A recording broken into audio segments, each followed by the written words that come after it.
Hello dear student, कैसे हैं आप सभी लोग। आशा करता हूँ सभी लोग अच्छे होंगे, मस्त होंगे। आज हमारा जो स्टार्ट होने वाला है, पहला दिन स्टार्ट हो गया आज हमारा। और मैं आज बताने वाला हूँ आपको 13 का चैप्टर जो भी है आपका, उसके सारे के सारे इम्पोर्टेंट क्वेश्चन। ठीक है, तो मेरे साथ बन जाना अभी और हम करेंगे आज पूरे 13 का जो चैप्टर उसका पूरा कंप्लीट रिविजन। जो भी इम्पोर्टेंट क्वेश्चन बनेंगे सारे के सारे मैं डिस्कस करने वाला हूँ। तो जो भी इम्पोर्टेंट टॉपिक है इस चैप्टर के, बात किसकी कर रहा हूँ मैं, चैप्टर नंबर 13 की बात कर रहा हूँ मैं। और चैप्टर नंबर 13 कौन सा है, हमारा पर्यावरण है। कौन सा है, हमारा पर्यावरण है। अब इसके अंदर जो टॉपिक है वो उसकी बात मैं कर देता हूँ। सबसे पहला टॉपिक इसके अंदर इम्पोर्टेंट वो है पर्यावरणीय कार्य कौन से होते हैं, मतलब जैविक घटक कौन सा होता है और दूसरा जैविक घटक कौन सा होता है। एक तो होता है जैविक और दूसरा होता है जैविक घटक।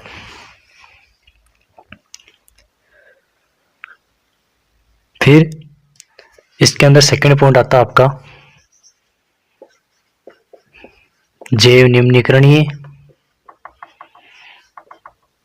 जैव निम्नीकरणीय व जैव निम्नीकरणीय। ठीक है, थर्ड जो पॉइंट है इस टॉपिक का वो आपका होने वाला है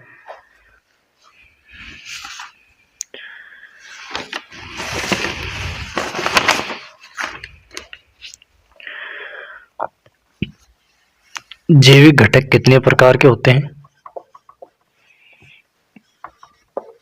जैविक घटक कितने प्रकार के होते हैं, कितने प्रकार के होते हैं। इसके अंदर आपके कौन से आएंगे, इसके अंदर आपके उपभोक्ता आ जाएगा, उत्पादक आ जाएगा, उपभोक्ता आ जाएगा। फिर मैं आपकी बात करूंगा किसकी, अपघटक की। तो इसके अंदर उत्पादक की बात करूं तो उत्पादक आपका सिंपल मैंने बताया हुआ है। उत्पादक क्या होता है, इसके अंदर हरा घास क्या जाएगा, हरा घास हो जाएगा। सेकंड पॉइंट पर जो आता है वो आपका आता है उपभोक्ता। क्या आता है, उपभोक्ता आता है, उपभोक्ता आता है।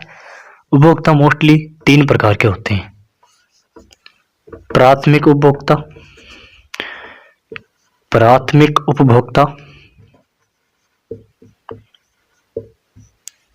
द्वितीयक उपभोक्ता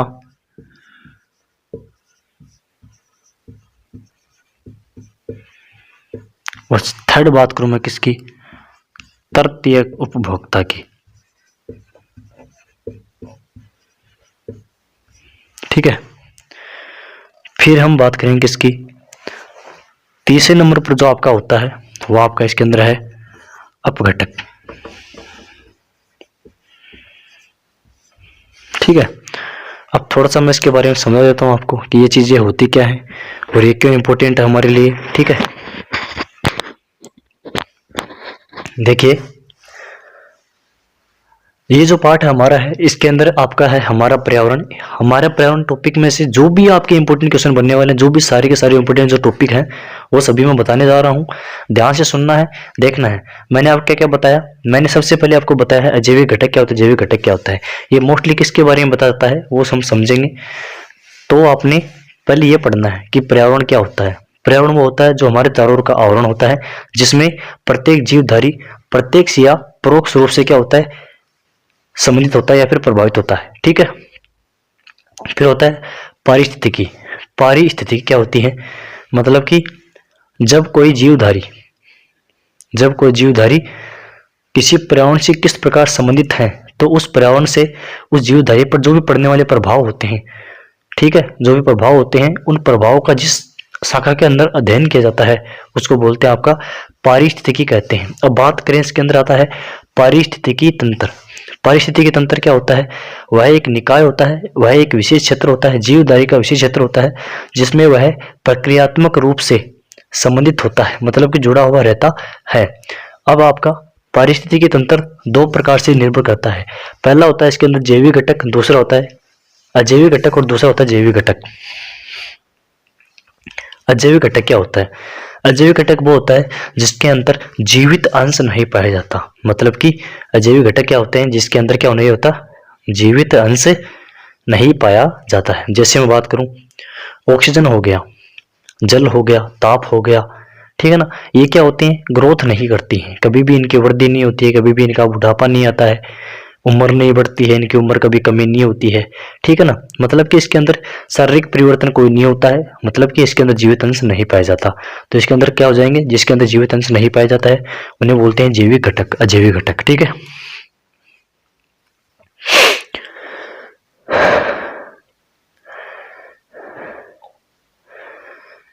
अब जैविक घटक की बात मैं करूं, जैविक घटक क्या होता है, जिसके अंदर क्या पाया जाता है, जैविक अंश पाया जाता है, मतलब कि जीवित अंश पाया जाता है। जैसे प्रत्येक जीवधारी हो गया, जीव जंतु हो गए, मनुष्य प्राणी हो गया, पेड़ पौधे हो गए, उसके अंदर सारे के सारे क्या पाए जाते हैं, जीवित अंश पाए जाते हैं, ठीक है। अब इसके अंदर नेक्स्ट टॉपिक आपका होने वाला वो आपका होता है जैव निम्नीकरणीय और अजैव निम्नीकरणीय। अब जैव निम्नीकरणीय और अजैव निम्नीकरणीय को समझने से पहले, सबसे पहले मैं बता देता हूँ आपको, इसको समझने से पहले आपको ये जानना जरूरी है कि अजैव निम्नीकरणीय और जैव निम्नीकरणीय के जैविक घटक के अंदर तीन चीजें शामिल होती हैं। कितनी होती हैं? तीन चीजें शामिल होती हैं, ठीक है। इसके अंदर आपका होता है उत्पादक, उपभोक्ता और अपघटक। उत्पादक क्या होता है? उत्पादक वह होता है जिसके अंदर आपका घास होता है, जिसको हम उत्पादन करते हैं, जिसका हम क्या करते हैं, उत्पादन करते हैं, उसको बोलते हैं उत्पादक। क्या बोलते हैं? उत्पादक बोलते हैं, ठीक है। और जिससे ही उपभोक्ता की बात मैं करूं तो उत्पादक को जो ग्रहण करता है वो होता है आपका उपभोक्ता। क्या होता है? उपभोक्ता होता है, ठीक है। और फिर बात करूं अपघटक, अब उत्पादक को ग्रहण कर देगा उपभोक्ता, और उपभोक्ता खाने के बाद जो भी एनर्जी ग्रहण करेगा, फिर उसका भी एक समय काल आएगा, एक दिन उसकी भी मृत्यु निश्चित होगी, ठीक है। तो वो जैसे ही अपनी मृत अवस्था में आता है तो क्या होता है, वह मिट्टी के अंदर जाता है, और मिट्टी के अंदर जैसे ही जाता है तो उसके अंदर क्या होता है, सूक्ष्म जीव, छोटे जीव होते हैं, वो उसको नोचना शुरू कर देते हैं और क्या करते हैं, उसको मिट्टी में परिवर्तित कर देते हैं, ठीक है ना। उससे सारी की सारी एनर्जी लेकर के उसे मिट्टी में बदलना शुरू कर देते हैं, और वो क्या कहलाते हैं, आपके अपघटक कहलाते हैं। अब इसके अंदर बात करूं मैं, ये जो कारक होते हैं ये दो प्रकार के होते हैं। एक तो होता है कार्बनिक पदार्थ, एक होता है कार्बनिक पदार्थ। कार्बनिक पदार्थ क्या होते हैं? जिनके अंदर कार्बन पाया जाता है जिनके अंदर कार्बन की मात्रा पाई जाती है। अकार्बनिक की बात मैं करूं, जिनके अंदर कार्बन की मात्रा नहीं पाई जाती है, ठीक है। अब इसके अंदर मोस्ट पॉइंट ये आपका उत्पादक क्या होता है। उत्पादक क्या होता है? उत्पादक आपका होता है हरा घास। क्या होता है? हरा घास होता है। फिर मैं बात करूं उपभोक्ता की, उपभोक्ता क्या होता है? उपभोक्ता के अंदर आपका जो उत्पादक को ग्रहण करता है उसे बोलते हैं उपभोक्ता। उपभोक्ता मोस्टली तीन प्रकार का होता है इसके अंदर। पहला आपका होता है प्राथमिक उपभोक्ता, दूसरा होता है आपका है द्वितीयक उपभोक्ता, और तीसरा होता है आपका तृतीयक उपभोक्ता। प्राथमिक उपभोक्ता क्या होता है? ये उत्पादक को ग्रहण करता है, मतलब ये किसको खाता है? उत्पादक को खाता है। फिर प्राथमिक उपभोक्ता से जो एनर्जी प्राप्त करता है उसे बोलते हैं द्वितीयक उपभोक्ता, और प्राथमिक और द्वितीयक से जो भी एनर्जी ग्रहण करता है उसको बोलते हैं तृतीयक उपभोक्ता, ठीक है। फिर इनको एनर्जी ग्रहण करने के बाद में ये भी एक मृत अवस्था में आते हैं, और मृत अवस्था में जाने के बाद में मिट्टी में जो बदलने कार्य करता है उसको बोलते हैं अपघटक, मतलब कि मिट्टी में बदलने का कार्य कौन करता है? अपघटक करते हैं, ठीक है। अब इसके अंदर हमारा नेक्स्ट टॉपिक वो आपका है इसके अंदर आहार श्रृंखला। आहार श्रृंखला क्या है उसको हम समझेंगे, थोड़ा वेट कीजिएगा।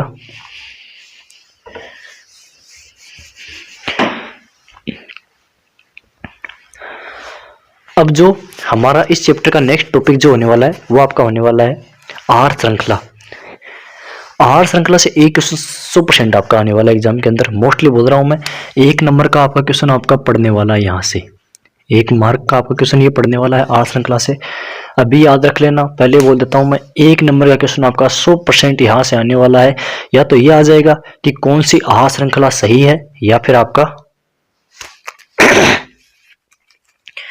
ये आ जाएगा कि किसी एक आहार श्रृंखला का उदाहरण दीजिए। अब मैं सबसे पहले आपको आहार श्रृंखला के बारे में बताता हूँ कि आहार श्रृंखला होती क्या है। खाने या खाए जाने वाले जीवों की पुनरावृत्ति से बनने वाली श्रृंखला ऊर्जा का आदान प्रदान होता है। ठीक है ना, खाने वाले या फिर खाए जाने वाले, मतलब आप समझ रहे होंगे क्या बोलना चाह रहा हूं मैं, कि ऐसी जीवधारी की ऐसी श्रृंखला होती है जिसके अंदर क्या होता है, खाने वाले और खाए जाने वाले, जो खाने वाले होते हैं और वो किसके द्वारा खाए जाते हैं, उनके बीच में जो संबंध बनता है, जो भी आपका श्रृंखला बनती है उसको बोलते हैं खाद्य श्रृंखला बोलते हैं। क्या बोलते हैं? खाद्य श्रृंखला बोलते हैं। और खाद्य श्रृंखला के अंदर मोस्टली होता क्या है, ऊर्जा का स्थानांतरण होता है। प्रथम पोषी से दूसरे के अंदर जाएगा, ठीक है ना, ऊर्जा का क्या होता है, स्थानांतरण होता है, उसे बोलते हैं खाद्य श्रृंखला। खाद्य श्रृंखला की मैं उदाहरण की बात मैं करूं तो आपका हो जाएगा, घास को कौन खाता है, टिड्डा खाता है, टिड्डे को कौन खाते हैं, मेंढक, और मेंढक को कौन खाते हैं, सर्प। पौधे हिरण और हिरण को शेर। अब पोषी स्तर की मैं बात करूं, इसके अंदर मैंने बात की कि पोषी स्तर में ऊर्जा का स्थानांतरण होता है। तो पोषी स्तर क्या होता है कि आहार श्रृंखला में उन जैविक घटकों को कहते हैं जिनमें ऊर्जा का स्थानांतरण होता है।